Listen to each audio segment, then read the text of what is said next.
बंद करो। शुरू थी क्या?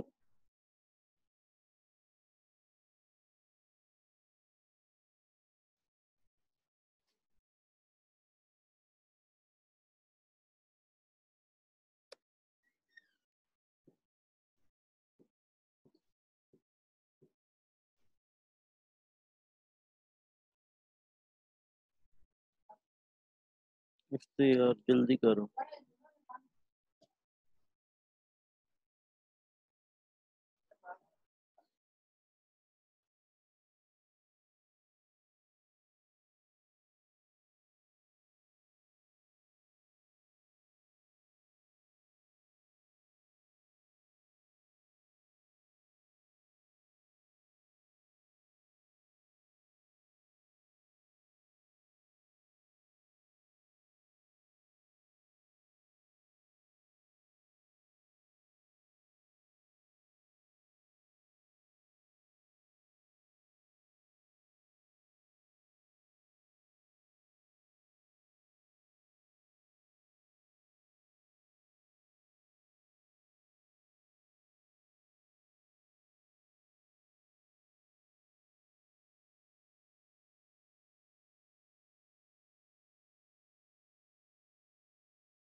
अस्सलाम वालेकुम। अपनी अटेंडेंस एंटर कर दें काइंडली।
5 मिनट्स में हम स्टार्ट करते हैं 10:45 पर या 43 पर।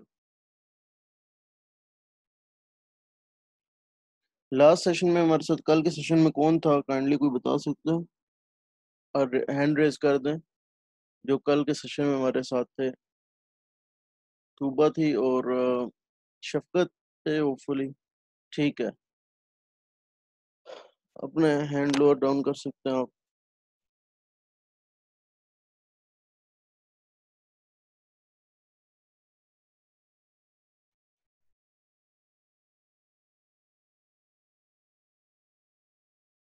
ज़ैर और आसिया आज के सेशन में अगर आना चाहें तो मतलब इंटरनेट का कोई प्रॉब्लम नहीं है तो आ जाएं।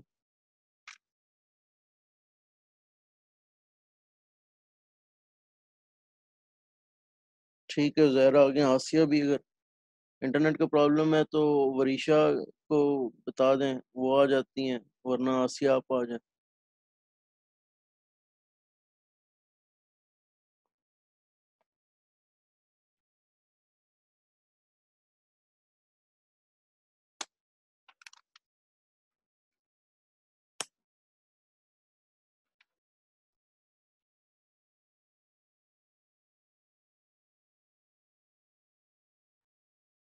ठीक है, इंटरनेट इशू है। वरीशा काइंडली अगर आप आज के लिए आ सकें, if you are here actually. जी वरीशा, अगर आपका भी इशू है तो we will only take Uzair today. चलो, उज़ैर को तो मैं अनम्यूट कर रहा हूँ। वरीशा हैं तो सही यहाँ पर, लेकिन शायद अवे हैं या आई डोंट नो।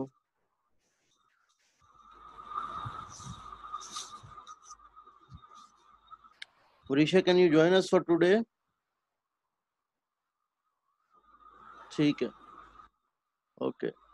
सो मेरा ख्याल है कि स्टार्ट करते। 10:44 हो गए, 1 मिनट और।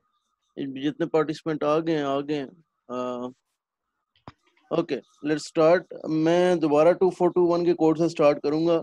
अगर आप लोगों को समझ आ भी गई है तो फिर भी 2421 के कोड से ही हम आज आगाज करते हैं दोबारा एक दफ़ा, क्योंकि 2421 और दूसरा जो आज हमने करना है, दो ही कोड्स रह गए हैं। एक तो बीसीडी कोड हमने देखा बाइनरी कोड में होता है, ठीक है। एक फिर हमने देखा था एक्सेस 3, कल हमने देखा एक्सेस 3 को, और कल हमने 2421 को भी देखा और 84-2-1 को भी देखा है। सॉरी, 84-2-1 के बारे में जिक्र किया पहले, हम इसको देख चुके हैं लेकिन दोबारा हम देखेंगे। बीसीडी हमने देख लिया कि एक बिल्कुल डेसिमल की तरह का ही कोड है, सिर्फ 019 बिल्कुल उसी तरह लिखे जाते हैं जैसे डेसिमल में लिखा जाता है, सब कुछ उसी तरह, एक सिंबलिज्म चेंज है। एक्सेस 3 में हमने देखा कि 3 ऐड करके बाइनरी में आप उसका रेलेवेंट कोड देते हैं, लेकिन उसकी बाकी जो नोटेशन हैं वो बीसीडी की तरह ही है। 2421 और 84-2-1 दोनों वेटेड कोड कहलाते हैं, वेटेड कोड्स, क्योंकि इसमें आप जो डिसाइड करते हैं कि किस नंबर के इक्वल होगा वो आप इनके वेट से करते हैं कि आपने वेट कैसे एडजस्ट करना है। और 2421 में हमने कल बस एक ट्रिक सीखी थी कि आपने शुरू के जो पहले 5 हैं 0 से लेकर 4 तक, उनमें आपने क्या करना है कि 2 का वेट, पहला 2 जो है इसको 0 रखना है और फिर बाकी एडजस्ट करने हैं ऐसे कि 0 से 4 तक 4 बन जाए। मतलब 0 से 4 जो भी बनाना है आपने वैसे एडजस्ट करना है। और अगला जो है 5 to 9 जो है, हमने देखा था कि उसमें आप 2 को 1 रखते थे, 2 वाले वेट को, और बाकियों को ऐसे एडजस्ट करते थे कि 5 से 9 का आंसर आ जाए जो आना होगा। बिल्कुल इसी तरह 8-4-2-1 का भी यही फार्मूला चलेगा। 0 से 4 आप इसको 0 रखेंगे 8 को, और बाकियों को ऐसे एडजस्ट करेंगे कि 0 आए, ठीक है, या 1 आए या 2 आए या 3 आए या 4 आए। और 5 to 9 में भी इसको 1 रखेंगे, 8 को 1 रखेंगे और बाकियों को एडजस्ट करेंगे ऐसे कि 5 to 9 में से जो आंसर है। तो आज हम इनको बकायदा करते हैं तो देखते हैं हमारे पास क्या फर्क आता है और इनका फायदा क्या है। 2421 और एक्सेस 3 का फायदा तो ये है कि सेल्फ कॉम्प्लीमेंटिंग कोड है। एक्सेस 3 का फायदा ये है कि ये सेल्फ कॉम्प्लीमेंटिंग कोड है। सेल्फ कॉम्प्लीमेंटिंग का मतलब ये था कि अगर आप चाहते हैं कि 9 कॉम्प्लीमेंट मैं ले लूं, आपके पास नंबर स्ट्रिंग है बाइनरी 1 की, आपके पास स्ट्रिंग 1 की है और आप चाहते हैं कि इसका आपने 9 कॉम्प्लीमेंट लेना है, 1 कॉम्प्लीमेंट नहीं 9 कॉम्प्लीमेंट लेना है, तो आप इसको कन्वर्ट करें 2421 या एक्सेस 3 की कोडिंग में और आप उसका 1 कॉम्प्लीमेंट ले लें, ठीक है ना। अगर ये ऑलरेडी एक्सेस 3 में है या 2421 में है, तो आप इसका वंस कॉम्प्लीमेंट लेंगे वो इक्वलेंट होगा इस चीज के कि आपने इसका नाइन्स कॉम्प्लीमेंट ले लिया होगा, ठीक है ना। तो ये सेल्फ कॉम्प्लीमेंटिंग कोड्स हैं दोनों। और 84 -2 -1 वाला आपके पास ऐसा कोड है जिसके अंदर नेगेटिव वेट्स भी हैं। ये बेसिकली कोडिंग डिकोडिंग में, इंक्रिप्शन में जो है ना ये आसानी पैदा करता है। यानी कि ये तो बड़ा सिंपल टेक्निक है इंक्रिप्शन की, आजकल तो बड़ी नई टेक्निक्स इजाद हो गई हैं। यानी आपने एक यूजर एंड पर, दोनों एंड पर बता दिया, आपने अपने दोनों एलाइज को बता दिया कि हम ये वाली कोडिंग यूज कर रहे हैं, लेकिन आपके एनिमी को नहीं पता कि आप ये वाली कोडिंग यूज कर रहे हैं। तो वो हो सकता है कि कोई और कोड के तहत आपके कोड को इंटरप्रेट कर रहा हो, जबकि आपने कोडिंग सिस्टम ये रखा हो। तो वो शायद आपको रीड कर रहा हो 8421, तो उसको मिल रहा हो 7, जबकि आपने -2 -1 वाली रखी हो, तो आपको आपके एक्चुअल दोस्त को पता हो कि ये बेसिकली 7 नहीं लिखा हुआ बल्कि 3 लिखा हुआ है। तो ये इंक्रिप्शन का मामले में भी यूज होता है। तो आज पहले हम कोड देखते हैं, फिर इनके बारे में, प्रॉपर्टीज के बारे में बात कर लेंगे। अच्छा, तो पहले जो डेसिमल 0 1 2 3 4 5 6 7 8 9, और ये भी उसी तरह जिस तरह बीसीडी और एक्सेस 3 के 10 से ऊपर वाले डिजिट आप यूं अलग-अलग 4 बिट का करके लिखते हैं, वैसे ही 842 -2 -1 में भी लिखा जाता है और 2421 में भी। इन चारों कोड में बीसीडी एक्सेस 3, 2421 और 84 -2 -1 में 10 और उससे बड़े नंबर जो है वो अलग-अलग करके लिखे जाते हैं, ठीक है ना। तो 2421 के लिए हमने क्या किया, हमने कहा कि जो पहले 5 हैं 0 से 4 तक, इनके लिए आप 2 वाली बिट को आप 0 कर दें, ठीक है। और अब आप वेट एडजस्ट करें ऐसे कि वो जो डिजायर्ड नंबर है वो बन जाए। तो 0 के लिए आप सबको 0 रखेंगे तब भी 0 बनेगा, ठीक है ना। आपने इनको वेट्स को मल्टीप्लाई करना होता है ना, तो तब भी 0 बनेगा। यानी कि अगर आपके पास 2421 का कोई कॉम्बिनेशन है 1 0 1 1, तो आप कैसे इसको फाइंड करते हैं, 2 multiply by 1 plus 0 multiply by 4 plus 1 multiply by 2 या 2 मल्टीप्लाई बाई 1 प्लस, इसको भी मैं वेट बाद में कर देता हूँ, प्लस 1 मल्टीप्लाई बाई 1। तो ऐसे फाइंड करते हैं, यानी कि वेट को करस्पॉन्डिंग पोजीशन से मल्टीप्लाई करते हैं, ठीक है ना। तभी आपके पास आंसर बचता है कि ये ओवरऑल डेसिमल क्या है, ठीक है। तो ये ओवरऑल डेसिमल ये तो है 2 + 2 4 + 1 5, लेकिन ये 5 हो नहीं सकता क्योंकि 5 के अंदर नहीं सॉरी 5 हो सकता है, बिल्कुल ये 5 का वैलिड नंबर है, ठीक है। वो हम अभी जिक्र करेंगे कि 5 का 0 1 0 1 भी तो 5 बनता है इसमें, 4 + 1 5, लेकिन वो इनवैलिड होगा क्योंकि 5 के वक्त ये 1 होना चाहिए। बहरहाल वो बात की बातें अभी हम देख लेते हैं। अच्छा, तो सबसे पहले आए, अच्छा 1 के लिए क्या करना पड़ेगा, फिर आपको 1 के लिए ये वाला 1 सेट करना पड़ेगा, 1 के तौर पर सेट करना पड़ेगा ताकि वो 1 से मल्टीप्लाई हो तो 1 दे। 2 के लिए आपको 2, 3 के लिए आपको 0 0 1 1 करना पड़ेगा, और 4 के लिए 0 1 0 0। यहां तक तो वही पैटर्न फॉलो हो रहा है जो पहले फॉलो होता था, अब आगे चेंज होगा। आप 5 के लिए क्या करते थे, 0 1 0 1 यूज करते थे, लेकिन अब यहाँ पर 5 के लिए ये यूज नहीं होगा, बल्कि 5 6 7 8 9 इन पांचों में 2 वाली बिट 1 हो जाएगी, ठीक है ना। पहले 7 तक जो है ना आपको पैटर्न ये यूज होता था, 5 के लिए 0 1 0 1, 6 के लिए 0 1 1 0 और 7 के लिए 0 1 1 1। अब ये आपको कहीं नजर नहीं आएंगे इसमें। इसका मतलब है कि ये जो 5 3 है ये अनयूज में जाएंगे। कौन से 3, 0 1 0 1, 0 1 1 0 और 0 1 1 1। ये क्योंकि 5 को रिप्रेजेंट करता था, 6 को और 7 को।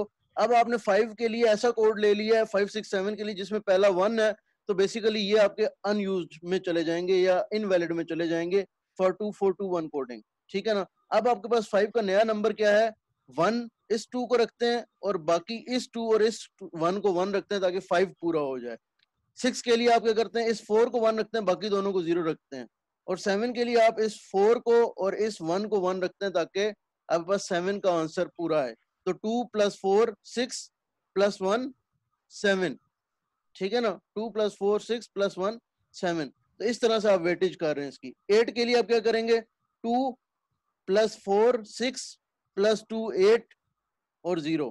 तो 8 का आपका नॉर्मल कोड क्या था, 1 0 0, वो भी नहीं आ रहा अब आपके पास। और 9 के लिए ये आप सारे 1 कर देंगे, ठीक है। 2 + 4 6 + 2 8 + 1 9, ठीक है ना।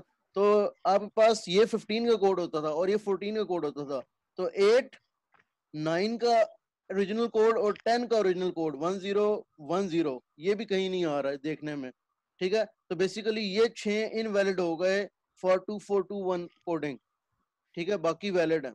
ये कैसे पता चला है हमें कि देखें 8 में जब आप इसको आप वेट करें 2 4 2 1 से, तो आपके पास क्या आंसर आएगा? 2 आएगा। और 2 के लिए आपको पता है कि 2 के लिए 0 आना चाहिए शुरू में। इसका वेट आप निकालेंगे तो ये वेट 3 आएगा, और इसका वेट निकालेंगे 2 4 2 1 से तो इसका वेट 4 आएगा। तो आपको पता है कि 2 3 4 में हमेशा क्या होता है? पहली वाली बिट 2 4 2 1 कोडिंग की 0 होती है, इसलिए ये 2 4 2 1 वाले में इनवैलिड है। हाँ, अगर आप 8 4 2 1 वाले में कहते हैं तो वो तो फिर कोडिंग ही लैदा होती ना, वो इनवैलिड ना होता। दूसरा, अगर आप इसको 2 4 2 1 में करते हैं, यूटिलाइज करते हैं, तो इसका आंसर 5 आएगा, इसका 6 आएगा, इसका 7 आएगा। लेकिन ऑन दी अदर हैंड आपको पता है कि 2 4 2 1 में 5 6 7 वाले कोड में यहाँ 1 होना चाहिए, इसलिए ये भी इनवैलिड होगा। ठीक है ना? तो इनवैलिड पहचानने का ये तरीका है कि आप उसको 2 4 2 1 कोडिंग से वैल्यूएट करें और फिर देखें कि क्या 2 4 2 1 में ये 5 हो सकता है? बिल्कुल नहीं हो सकता, क्योंकि 5 6 7 में यहाँ पर 1 होना चाहिए। ठीक है ना? और 2 3 4 जो है ना, उसमें यहाँ पर 0 होना चाहिए, तो इसलिए ये 2 4 2 1 के कोड यहाँ पर नहीं हो सकते, ये इनवैलिड कोड है। ठीक हो गया? समझ आई है उजैर और वरिशा? Yes sir. तो अब हम करते हैं 8 4 -2 -1 वाले का। उस पर इनवैलिड पता नहीं मैं कैसे लिखूंगा किस जगह पर, लेकिन 8 4 -2 -1। अब इसमें जो वेटेजेस हैं, आखिरी वाली 2 बिट्स को माइनस की वेटेजेस असाइन कर दी हैं। तो जब आप कोई कॉम्बिनेशन आपके पास सामने आएगा, 1 1 1 1 ही लेते हैं, तो 8 4 -2 -1, एक को मैं 0 कर देता हूँ फॉर द टाइम बीइंग। तो आप इसको क्या करेंगे? आप इसको ऐसे वैल्यूएट करेंगे, 1 into 8 plus 0 into 4 plus 1 into -2 plus 1 into -1। ये तो 1 और 0 ही हो सकते हैं, लेकिन वेट आपके ये होंगे। तो आप इसको इंटरप्रेट करेंगे 8 प्लस 0 -2 -1, तो ये बनेगा 5 का कॉम्बिनेशन। ठीक है? 8 -3 5 का यस कॉम्बिनेशन सर। बनेगा। आप इसको ऐसे वैल्यूएट करेंगे और लिखते वक्त इसमें वही फार्मूला लगेगा जो कि 2 4 2 1 का था। पहले 5 के लिए आप 8 को 0 कर दें, 0 से 4 के लिए 8 को 0 कर दें, और आखिरी 5 के लिए आप 8 को 1 कर दें, और बाकियों को एडजस्ट करें ऐसे कि उसका करस्पॉन्डिंग कॉम्बिनेशन बने। 0 के लिए अगेन आपको यही मिलेगा। ठीक है? अब 1 कराना है ना, तो 1 अब आप -1 को करेंगे तो वो तो -1 बन जाता है, -2 को 1 करेंगे तो वो -3 बन जाता है। लेकिन अगर आप 4 को 1 कर दें तो ये क्या बनता है? 0 1 1 4 1। -3 1। 4 -3 ये 1 बन जाता है। 4 into 1, 1 into 4 plus 1 into -2 plus 1 into -1, तो ये 4 -2 -1, 4 -3 ये 1 के इक्वल बन जाता है। ठीक है ना? आगे देखें 2 कैसे बनाएंगे। आप 4 को 1 करेंगे और -2 को 1 -2 को करेंगे तो ये और इसको 0 करेंगे -1 को, ताकि -1 का वेट शामिल ना हो। -1 का वेट शामिल हुआ तो वो फिर 4 -3 दोबारा 1 बन जाएगा। तो ये बन गया आपके पास 2 का कॉम्बिनेशन। 3 के कॉम्बिनेशन के लिए 4 -1 0 1 0 1 बनेगा। 4 -1 3 बन गया, और 4 के कॉम्बिनेशन के लिए 0 1 0 0, क्योंकि सब्ट्रैक्ट नहीं करना। ठीक हो गया? अब आ जाए 5 के कॉम्बिनेशन के लिए। अब मजबूरी ये है कि अगर आप 8 को 1 ना करें तो आप कभी भी 5 से बड़ा कॉम्बिनेशन नहीं बना सकते हैं, क्योंकि आप मैक्सिमम आपने चेक कर लिया कि मैक्सिमम मैं अगर 0 रखता हूँ 8 को, तो मैक्सिमम मैं 4 अचीव कर सकता हूँ। क्यों? क्योंकि माइनस वाले वेट को मैं 0 कर भी दूं ना, तो पॉजिटिव नंबर 4 ही आ सकता है सबसे बड़ा। तो मुझे ये 1 करना पड़ेगा ताकि मैं वाक्यों को एडजस्ट करूं। अब अगर मैंने 8 में 4 ऐड कर दिया तो ये तो 12 बन जाएगा, और -2 -1 12 -3 ये तो 9 की तरफ चला जाता है, और 9 तो ये है। तो अगर मैं इसको 0 करूं तो ये मेरे पास क्या वेट बनेगा? 8 -2 -1 8 -3 8 -3 ये क्या बनेगा मेरे पास? 5। 5 बनेगा। ठीक हो गया? अच्छा नेक्स्ट 8 -2 करना है मैंने, ताकि मेरे पास 6 बन जाए। 8 तो मेरे पास ऑलरेडी आ रहा है, तो -2 6 बन गया। ठीक है? 7 के लिए 8 माइनस क्या चाहिए मुझे? 8 में से मैं क्या माइनस करूं? तो 1। 8 में से 1 माइनस करूं, 4 तो नेगेटिव है ही नहीं ना मेरे पास, 4 में माइनस कर ही नहीं सकता। 4 में जब भी करूंगा प्लस ही करूंगा, क्योंकि 4 का वेट ही नेगेटिव नहीं है, वो पॉजिटिव वेट है। ठीक है ना? तो 8 में से मैं -1 करूंगा तो मेरे पास 7 बन जाएगा। ठीक हो गया उजैर? 8 में यस से सर। जब मैं -1 करूंगा तो 7 बन जाएगा। ठीक है? अच्छा 8 के लिए क्या करना पड़ेगा? 8 ऑलरेडी 8 और पॉजिटिव है, 1 है, और बाकी क्या करूंगा मैं? 0 हो जाएंगे बाकी। सारे बाकी 0 हो जाएंगे। और 9 के लिए 9 अब मैं जो मर्जी कर लूँ ना, 8 के अलावा मुझे कोई और पॉजिटिव पावर भी चाहिए होगी, और 8 के अलावा यस एक ही सर। पॉजिटिव पावर है, वो 4 है। तो ये तो मेरा 12 बन जाएगा। तो 12 में से मैं कितना माइनस करूँ तो मेरे पास 9 बनता है? -3 1। -3, तो मैं ये दोनों को 1 रखूंगा। ताकि Yes, मेरे sir. पास ये वो बन जाए, ठीक है ना। अब इसमें जो कॉम्बिनेशन रह गए वो मेरे ख्याल है 0001 रह गया, जो कि -1 बनता है 84 -2 -1 के मुताबिक। -1 इस पूरे में नहीं है, तो इस वजह से 0010 जो कि -2 बनता है, और 0011 जो -3 बनता है, ठीक है ना।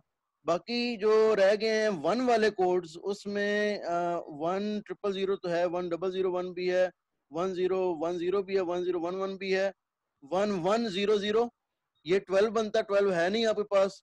1101 ये 11 बनता है, 11 भी यहाँ पर नहीं है, और 1110 ये 10 बनता है, 10 भी नहीं है, ठीक है ना। 84 -2 -1 84 12 बनता है ना, 8 + 4 12, Yes, sir. 12 भी नहीं है, 8 + 4 12 -1 11, 11 भी नहीं है, 11. और 8 + 4 12 -2 10, तो ये सारे जो है वो 10. इनवैलिड हैं 84 -2 -1 में, ठीक है। तो आप इस तरह से, अगर आपको कोई कोड दिया हुआ है और उसमें से पूछा गया है कि ये फलाना नंबर है, तो बताएं कि ये इनवैलिड है या नहीं है, तो आप सिंपली उसको उस पर वैल्यूएट करके देखें, आपको पता चल जाएगा। इस केस में तो बड़ा आसान है, वो आएगी इनवैलिड। 2421 के केस में मसला ये है कि दो, यानी कि 5 के लिए भी जब आप 0101 भी 5 के लिए वैलिड बनता है, नजर वैलिड आता है, क्योंकि 5 इसका आंसर भी 5 आता है 2421 में, लेकिन आपको पता Yes, है कि sir. वो उधर 1 आना चाहिए, इस वजह से आप बच पाएंगे कि ये इनवैलिड कह पाएंगे। लेकिन 84 -2 -1 में तो बड़ा सीधा सीधा, ठीक है ना। तो ये जो 84 -2 -1 की कोडिंग है, ये नेगेटिव वेट्स रखकर थोड़ा सा इंक्रिप्शन की तरफ गए हैं, ठीक है ना। तो आई डोंट नो कि हमारे पास कितना टाइम है अभी, मेरे ख्याल है ये शायद 20 मिनट है हमारे पास और।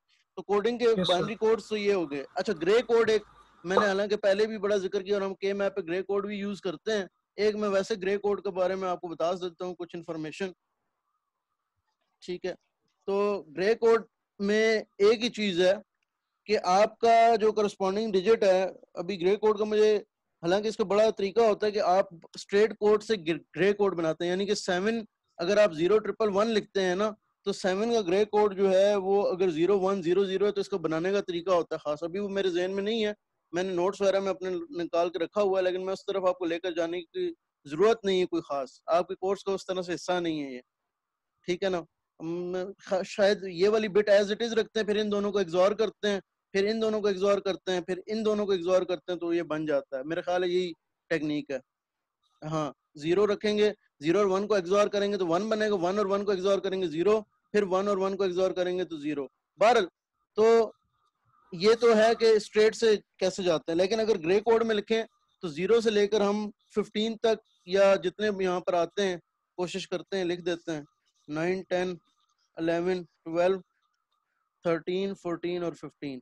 तो 0000 0001 0011, ठीक है, 0010, और फिर 110 बनेगा, क्योंकि एक ही बिट चेंज करनी। देखें यहाँ पे मैंने एहतियात की है, मैंने इसको चेंज नहीं किया। सिर्फ ग्रे कोड में एक कॉम्बिनेशन से दूसरे कॉम्बिनेशन आते हुए एक बिट चेंज होती है, तो मेरे जहन में यह था कि ये 1 और 0 मैं नहीं चेंज कर सकता, तो कौन सी चीज मैं चेंज कर सकता हूँ, वो मैंने फिर एक बिट चेंज की है, ये वाली, ठीक है ना। हो सकता था कि मैं 1010 भी लिख सकता, लेकिन इसके बकायदा मैंने बताया कि रूल्स हैं कि किस तरह से आपने ग्रे कोड बनाना है, वो एक फार्मूला है, ठीक है। तो फार्मूले को बेशक आप 0111, इधर भी एक बिट चेंज हुई है, 0110 से 0111 आता है, यानी कि 4 और 5 के ग्रे कोड में सिर्फ एक बिट का चेंज है, ठीक है ना। बस यही इंपॉर्टेंट चीज है ग्रे कोड में, कि आप जब आते हैं एक कॉम्बिनेशन से दूसरे कॉम्बिनेशन पे सीक्वेंशियल, यानी कि 6 to 7, 7 to 8, 8 to 9, जब आप इस तरह चलते हैं, ये 7 to 6 वापस जाते हैं, तो एक बिट का चेंज आता है। 8 इस तरह आपके पास आ रहा है 1100, और 9 आ रहा है 1101। अच्छा, एक और इसमें पैटर्न आपको नजर आएगा, वो भी मैं शेयर कर देता हूँ आप लोगों से। 10 11 1110, और 12 1010, 13 1011, 14 is 1001, एंड 15 is 1000। एक पैटर्न और वो आपको ये नजर आएगा कि आप ये बखूबी देखेंगे कि जितनी बिट्स में कवर हो सकती है ना चीज, वो उतनी बिट में उसका ग्रे कोड कवर हो सकता है। अगर बाइनरी में 0 और 1 सिर्फ एक बिट में कवर हो सकते हैं, तो आप देख लें कि ये तीनों बिट 0 हैं, 0 और 1 की। अगर आप 0 1 2 3 की बात करते हैं, जो कि हम ग्रे कोड में 0001 के मैप में इस तरह लिखते रहे तो आप देखें कि इनकी चारों की 2 बिट्स जो हैं, पहली चारों की 2 बिट्स जो हैं वो 0 हैं, 0 1 2 3 की। ठीक है, इसका मतलब है कि इसका ग्रे कोड 2 बिट में भी लिखा जा सकता है। इसी तरीके से अगर आप अगले 4 कॉम्बिनेशन की मिलाकर बात करते हैं 0 to 7, तो उसमें MSB इन सब की 0 है, आप 4 में लिख रहे हैं लेकिन MSB 0 है। इसका मतलब यह है कि 0 से 7 का ग्रे कोड 3 बिट में आ जाता है। तो ग्रे कोड की एक ये भी खासियत है कि जितने अगर आपने उसमें 2 पावर n में लिमिट कर लिया अपने आप को ना, तो फिर वो उसकी जो आखिरी MSB है वो भी वही रहती है जो कि ओरिजिनल कोड की रहती है। यानी कि 7 का आप मैक्सिमम ओरिजिनल कोड 111 लिखते थे जो कि 3 बिट में आता है, तो 0 to 7 का ग्रे कोड भी 3 बिट में पूरा हो जाता है। जब आप आगे मूव करते हैं ना तो फिर आपको नजर आता है कि ये वाली बिट जो है ना, तो एक प्रॉपर्टी और ये इसमें ये जाहिर होती है कि अगर आप 4 to 7 जब आएंगे तो 4 to 7 में ये वाली बिट 1 लाजमी होगी, ठीक है ना, और 8 to 15 में ये वाली बिट 1 लाजमी होगी। तो ये बेसिकली ऑटोमेटिक ग्रे कोड में ये आती है चीज कि आपका ऑटोमेटिक वो वाला फॉलो होता है कि ये 4th बिट या MSB जो है वो फॉलो करती है अपने ओरिजिनल बाइनरी कॉम्बिनेशन को, ठीक है ना। तो इसीलिए जो है ना वो एक जो फार्मूला मैंने अभी दिखाया था आपको कि अगर आपके पास 15 है 1 1 1 1, तो उसका क्या है कि पहले आप इसको एज इट इज कॉपी करें, फिर आप इनको एक्सऑर करें, तो 1 1 का एक्सऑर 0 होता है, 1 1 का एक्सऑर 0 होता है, 1 1 का एक्सऑर 0 होता है। तो ये इस तरीके से, ठीक है ना। तो ये मतलब ग्रे कोड हो जाता है, ठीक है। तो आप डायरेक्ट भी ग्रे कोड, जिस तरह मैंने अभी आपको बताया कि ग्रे कोड डायरेक्ट आप बाइनरी से भी लिख सकते हैं। बहरहाल आपको इतना पता हो कि बाइनरी ग्रे कोड एक ऐसी कोड है जिसके अंदर आप जब सब्सिक्वेंट उसके अंदर जाते हैं तो एक बिट चेंज होता है, ये काफी है आप लोगों के लिए, ठीक है। बाकी भी कुछ कोड है आस्की के, लेकिन वो मेरा ख्याल है कि इधर कुछ करने की जरूरत नहीं, क्योंकि पैरिटी वगैरह मैंने इतना डिस्कस नहीं किया। कल के लेक्चर में मैं सोच रहा हूँ कि आपको थोड़ा बहुत चैप्टर 4 में, क्योंकि चैप्टर 4 का मेजर पोर्शन जो है वो उसमें रिकॉर्डिंग में चला गया था, यानी कि ऑफलाइन लेक्चर्स में चला गया था रिकॉर्डिंग में। तो उसमें डिज़ाइन प्रॉब्लम का थोड़ा बहुत मैं आपको थोड़ा सा फीडबैक दूं, डिज़ाइन प्रॉब्लम का थोड़ा बहुत मैं आपको जो है ना समझाऊं ऑनलाइन ना, क्योंकि डिज़ाइन प्रॉब्लम थोड़ा सा इंपॉर्टेंट है। चैप्टर 4 की बात कर रहा हूँ। चैप्टर 4 में एक एनालिसिस है और एक डिजाइन प्रॉब्लम है, ठीक है। डिजाइन प्रॉब्लम एक बार ये समझ लें कि एक नॉर्म है कि आता ही आता है, क्योंकि डिजाइन प्रॉब्लम किसी भी किस्म का बन सकता है। उसमें 4 स्टेप्स होते हैं जो फॉलो करने होते हैं कि पहला जो है कि इसको आप इंटरप्रेट करें, और उसमें दूसरा जो है वो ट्रुथ टेबल बनाएं, तीसरा जो है वो के मैप बनाएं, और चौथा जो है आप उसका सर्किट बनाएं, ठीक है। ये 4 स्टेप आपको फॉलो करने ही होते हैं। इसमें वेरिएबल भी आ जाते हैं पहले स्टेप में कि वेरिएबल कौन कौन से आ रहे हैं और उनको नाम क्या देना है, और उस नाम को जो देकर, या नाम कभी कभार आपको प्रॉब्लम स्टेटमेंट में ही होता है, ठीक है ना। लेकिन डिजाइन प्रॉब्लम की खास बात यह होती है कि इसकी प्रॉब्लम स्टेटमेंट लाखों बन सकती हैं। यानी कि प्रॉब्लम आपको कोई भी करंट सिनेरियो, प्रैक्टिकल सिनेरियो कोई भी दिया जा सकता है, जिससे आपने ट्रुथ टेबल, वेरिएबल के नाम भी हो सकता है आपको प्रॉब्लम में मिल जाए कि ये वेरिएबल के नाम देने हैं, लेकिन ट्रुथ टेबल बनाना सबसे इंपॉर्टेंट होता है इसमें, फिर के मैप और फिर सर्किट। तो थोड़ा बहुत मैं आपके लिए इसको डिस्कस करूंगा ताकि आपकी प्रैक्टिस इसमें हो जाए। और ये एक गिवन होता है कि आपका चाहे चैप्टर 6 में हमने डिजाइन प्रॉब्लम, 5 में हमने डिजाइन प्रॉब्लम किया नहीं है, वरना वो भी जरूर दिया जाता है। डिजाइन प्रॉब्लम हमेशा दिया जाता है, क्योंकि ये प्रोसीजर इतना इंपॉर्टेंट नहीं होता, क्योंकि प्रोसीजर बड़ा आसान है, लेकिन अगर आपने ट्रुथ टेबल गलत बनाया है ना, तो फिर के मैप भी गलत बनेगा उसका आंसर, और उसका सर्किट भी गलत आएगा, ठीक है ना। ये अंडरस्टूड होता है। इसलिए ट्रुथ टेबल के इसमें मार्क्स भी ज्यादा होते हैं, और ट्रुथ टेबल बेसिकली ये रटे वाली चीज होती नहीं है। इसमें हर डिजाइन प्रॉब्लम का ट्रुथ टेबल अपना ही बनता है, ठीक है। तो अगर जिन लोगों को मेरे ऑफलाइन वो लेक्चर समझ आए हुए उनको तो समझ आ रही होगी बात, नहीं भी आए हुए तो हम डिजाइन प्रॉब्लम को थोड़ा बहुत इन स्टेप्स के बारे में थोड़ी मैं स्टेटमेंट करके मैं थोड़ा सा आप लोगों को एलेबोरेट करूंगा कि ये कैसे डिजाइन प्रॉब्लम, और ट्रुथ टेबल खास तौर पर। अब ये मैं बहुत जनरलाइज तो नहीं कर सकूंगा इसको कि हर सिचुएशन में तो नहीं बता सकूंगा, लेकिन आपको एक हिंट टाइप या कुछ इस तरह से दे सकूंगा कि ये आपने ट्रुथ टेबल कैसे बनाना है। यानी कि आपने प्रॉब्लम स्टेटमेंट को रीड करना है, उसमें से वेरिएबल्स निकालने हैं कि इनपुट वेरिएबल कितने हैं, आउटपुट वेरिएबल कितने हैं, उनको नाम देने हैं, ठीक है। उसको नाम देने के बाद प्रॉब्लम स्टेटमेंट से ही आपने ट्रुथ टेबल अखज करना है कि अच्छा ये इनपुट कॉम्बिनेशन आएगा तो प्रॉब्लम स्टेटमेंट कह रही है ये वाला आउटपुट आनी चाहिए। प्रॉब्लम स्टेटमेंट से ही पता चलता है कि इनपुट कौन से इनपुट कॉम्बिनेशन पर क्या आउटपुट आनी चाहिए, वो ट्रुथ टेबल प्रॉब्लम स्टेटमेंट से ही बनता है। बस ये इंपॉर्टेंट है, ठीक है ना। तो आपको डिजाइन प्रॉब्लम में जब भी आए तो डिजाइन प्रॉब्लम की प्रॉब्लम स्टेटमेंट बहुत इंपॉर्टेंट है। उस प्रॉब्लम स्टेटमेंट से आपने अपना ट्रूथ टेबल अगर सही निकाल लिया ना तो आगे ऑटोमेटिकली ठीक हो जाता है। इसलिए ट्रूथ टेबल के इसमें ज्यादा मार्क्स होते हैं, हालांकि इससे पहले ट्रूथ टेबल आपको गिवन होता था। तो चैप्टर 1 से 3 तक आपको सिर्फ ये सिखाया जा रहा था कि प्रॉब्लम आपको गिवन है, ट्रूथ टेबल गिवन है, के मैप बना लें, के मैप से सर्किट बना लें, आपको ये सिखाया जाता रहा। लेकिन चैप्टर 4 में पहले आते साथ ही एनालिसिस और उसके बाद डिजाइन। डिजाइन में क्या है कि आपको कोई भी दुनिया का प्रॉब्लम दिया जा सकता है, लेकिन उसको आपने सर्किट में कैसे ट्रांसफर करना है उसके 4 स्टेप्स हैं। पहले स्टेप में उसके वेरिएबल निकालो डिजाइन प्रॉब्लम के, कौन कौन से उनको डिफाइन करो। दूसरे में वो जो प्रॉब्लम स्टेटमेंट में इंफॉर्मेशन गिवन है उस इंफॉर्मेशन को ट्रूथ टेबल में उतार लें, और ट्रूथ टेबल में उतारने के बाद जो है वो आप उसका के मैप और सर्किट बनाए। बाकी अगर आप लोगों की कोई टॉपिक्स हैं और भी सजेस्ट कर लें, लेकिन ये पहले मैं जरूर कराऊंगा, उसके बाद मैं अगले टॉपिक्स पे जाऊंगा। ठीक है। तो बाकी वैसे हमारे टॉपिक्स नॉर एंड नैंड में इनेबल को 1 होना चाहिए या 0। नहीं, ये 1 भी हो सकती है 0 भी हो सकती है। 1 पे लैदा फंक्शन होगा आसिया और 0 पे लैदा फंक्शन होगा। ये तो आपने डिटरमिन करना है ना कि फंक्शन क्या कर रहा है 1 पे या 0 पे। ठीक है ना। ये तो आपका है ना कि अनेबल को 1 करके फंक्शन होता है या 0 करके फंक्शन होता है। और ये नॉर और नैंड में ये मैं इस तरह जुबानी तो नहीं बता सकता, ये आपको एनालिसिस करके ही पता चलेगा। और मैंने जो, अगर आप मुझे क्विज वाली लैच की बात करते हैं तो क्विज वाली लैच मिक्स्ड लैच थी, वो इस तरह नहीं थी। वो अब मुझे याद नहीं है कि किस तरह की मैंने दी हुई थी। मैं देख लेता हूँ एक दफा, लेट मी चेक फर्स्ट।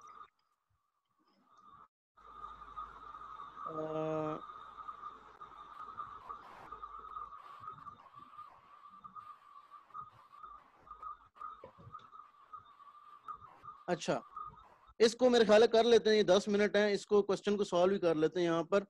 आसिया, वो क्वेश्चन क्विज से रिलेटेड ही है, अगर मुझे रिप्लाई मिल जाए तो अच्छा हो।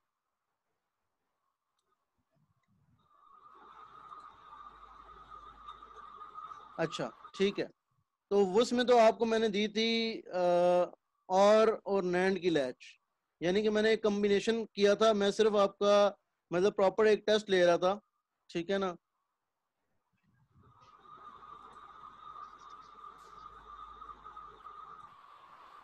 और मैंने उसमें हिंट्स भी आपको बहुत सारी दे दी थी। अच्छा, ये देखें, इसमें एनेबल मैंने यहाँ पर रख दी थी। इसमें आपको रट्टा मारना नहीं है, असल में रट्टे का इम्तिहान नहीं था ना आप लोगों का, ये यहाँ पर आप लोगों को मार खाई होगी। ठीक है। अब मैं टेबल कहाँ पे बनाऊंगा बाहर, चल मैं इसको छोटा करता हूँ वो डायग्राम को।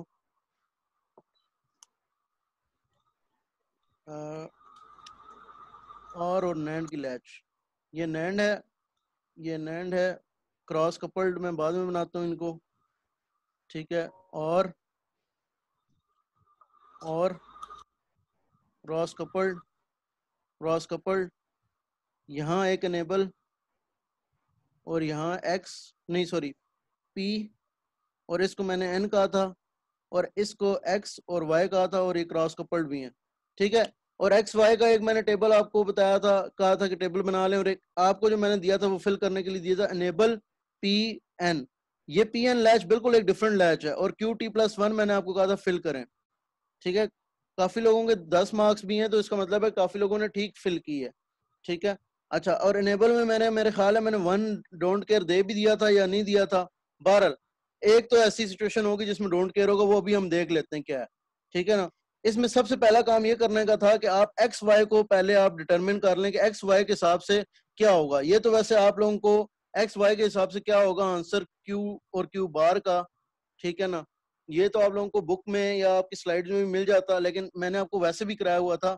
वो आप सिंपली देखें कि ए बी का नैंड के साथ क्या ताल्लुक होता है, कि नैंड क्या करता है। ठीक है ना।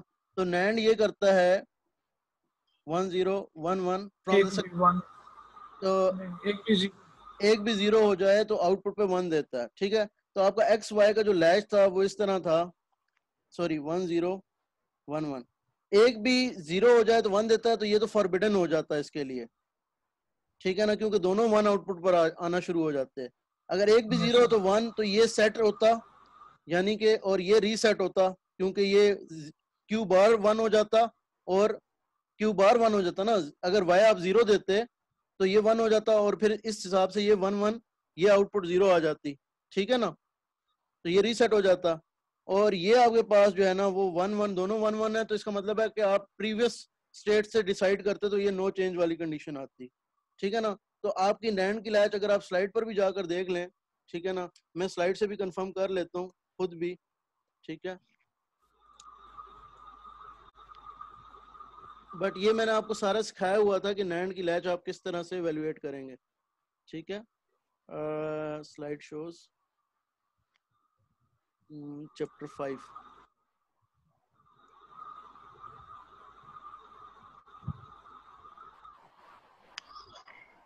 जी, ये basically S bar are bar latch ही बनती है, ठीक है ना। नैंड की latch S bar are bar latch बनती है, और ये बिल्कुल ठीक हमने निकाला है इसका आंसर, ठीक है। यहाँ तक हमने ठीक निकाला है। अब आगे जो काम है ना आपका, आपने ये देखना है कि एनेबल और पी एन का क्या कॉम्बिनेशन दिया जाए जिससे एक्स और वाई के ऊपर क्या फर्क पड़े, और एक्स और वाई का जो टेबल है उसके हिसाब से आपने आउटपुट निकाल लेनी है। आपने ये काम करना था।